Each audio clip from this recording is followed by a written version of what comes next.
Assalamualaikum warahmatullahi wabarakatuh. Kami dari kelompok 3, kami akan memenuhi tugas sejarah pendidikan yang diampu oleh dosen Bu Heni. Dan kami memilih tema yaitu perkembangan pendidikan Indonesia sejak proklamasi kemerdekaan sampai tahun 1965. Dan buku yang kami ambil yaitu Sejarah Pendidikan Nasional. Nama penulis Muhammad Rifai dan nama penerbit Arus Media. Tahun terbit yaitu 2011. Review buku. 1.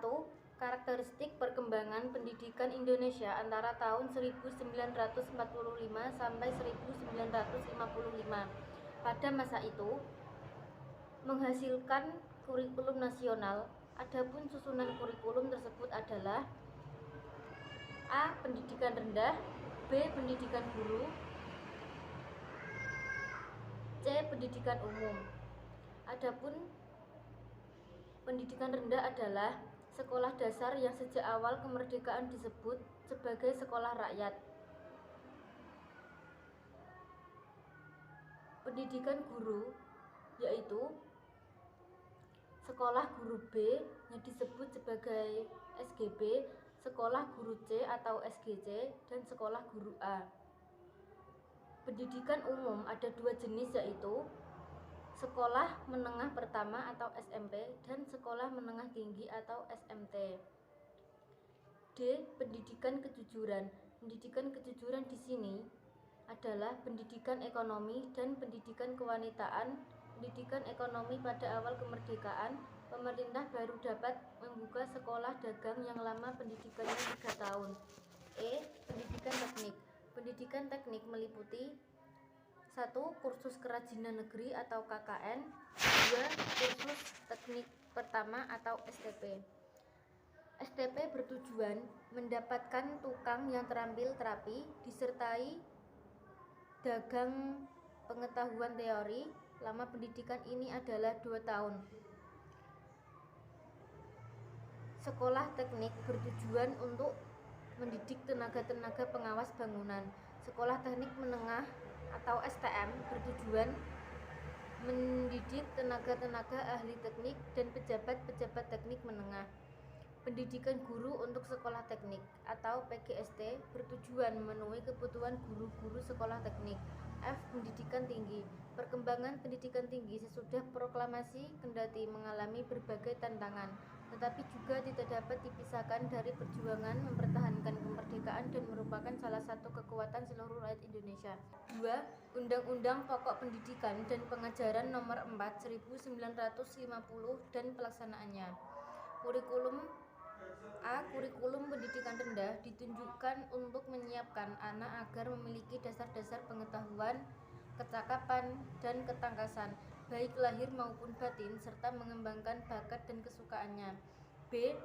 Kurikulum pendidikan menengah ditunjukkan untuk menyiapkan pelajar ke pendidikan tinggi, serta mendidik tenaga-tenaga ahli dalam berbagai lapangan khusus, sesuai dengan bakat masing-masing dan kebutuhan masyarakat. C. Kurikulum pendidikan tinggi ditunjukkan untuk menyiapkan mahasiswa agar dapat menjadi pemimpin dalam masyarakat dan dapat memelihara kemajuan ilmu dan kemajuan hidup kemasyarakatan. 3. Yaitu karakteristik perkembangan pendidikan Indonesia antara tahun 1955 sampai 1965. A. Yaitu karakteristik perkembangan pendidikan nasional saat itu adalah dengan munculnya kebijakan pendidikan yang terkenal pada waktu itu adalah Sabta Usaha, Tamat dan Perwardana, tertuang dalam Instruksi Menteri PP dan K Nomor 1 Tahun 1959. B. Seluruh kegiatan sekolah, baik yang kurikulum maupun yang berekstrakurikuler, banyak berubah dan disesuaikan dengan Instruksi Menteri PP dan K tersebut, khususnya demi tercapainya tujuan pendidikan. Dan C. Yaitu menyesuaikan kebijakan pendidikan dengan manipul. Dan kelanjutannya yaitu 4. dengan judul Sistem Persekolahan Indonesia antara tahun 1945 sampai 1965. Terdapat 6 sistem sebagai berikut, yaitu 1. Pendidikan luar sekolah, yaitu pendidikan yang dirancang untuk membelajarkan warga belajar agar mempunyai jenis keterampilan atau pengetahuan serta pengalaman dan dilaksanakan di luar jalur pendidikan formal atau persekolahan.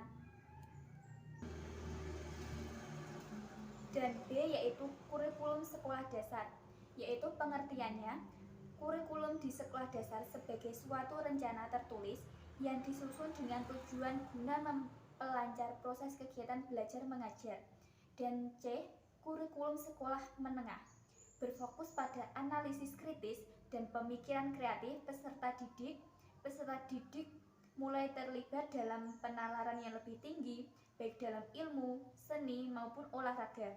Selain itu, peserta didik didorong untuk mengeksplorasi dan mengembangkan karakter, moral, dan iman. Tujuan akademis dan pribadi dicapai membimbingkan berbagai keterampilan dan masalah moral yang saling berkaitan. D yaitu kurikulum pendidikan tinggi. Kurikulum pendidikan tinggi tersendiri yaitu seperangkat rencana dan pengaturan mengenai tujuan, isi, dan bahan ajar serta cara digunakan sebagai pedoman menyelenggarakan kegiatan pembelajaran untuk mencapai tujuan pendidikan tinggi. Dan E pembiayaan pendidikan, dana yang diberikan kepada sekolah untuk memfasilitasi setiap kegiatan proses pembelajaran di sekolah dan berbagai keperluan dalam menyelenggarakan pendidikan. Dan F sarana pendidikan adalah peralatan dan perlengkapan yang secara langsung dipergunakan dan menunjang proses pendidikan, khususnya proses belajar mengajar, seperti gedung, ruang, kelas, meja, kursi, alat-alat, dan media pembelajaran. Dan terakhir yaitu C kekurangan dan kelebihan isi buku. Kekurangan tersendiri yaitu terdapat beberapa bagian yang sulit dimengerti karena dalam pembahasannya tidak ada keterangan lebih jelas. Selain itu, pembaca melihat bahwa di beberapa bagian beliau tidak memberikan contoh yang jelas dan disesuaikan dengan apa yang dimasukkan. Dan kelebihannya, buku ini sangat membantu untuk lebih memahami dan beberapa sejarah pendidikan. Cover buku pun sangat bagus dan menarik sehingga warnanya seseorang tertarik untuk membacanya, dan bahasanya yang digunakan sangat sopan. Cukup sekian video dari kami dan materi yang kami sampaikan. Kurang lebihnya mohon maaf yang sebesar-besarnya. Selebihnya kami sampaikan dan terima kasih kepada Bu Heni. Semoga Bu Heni menambahkan lagi tentang pengetahuan yang kami sampaikan.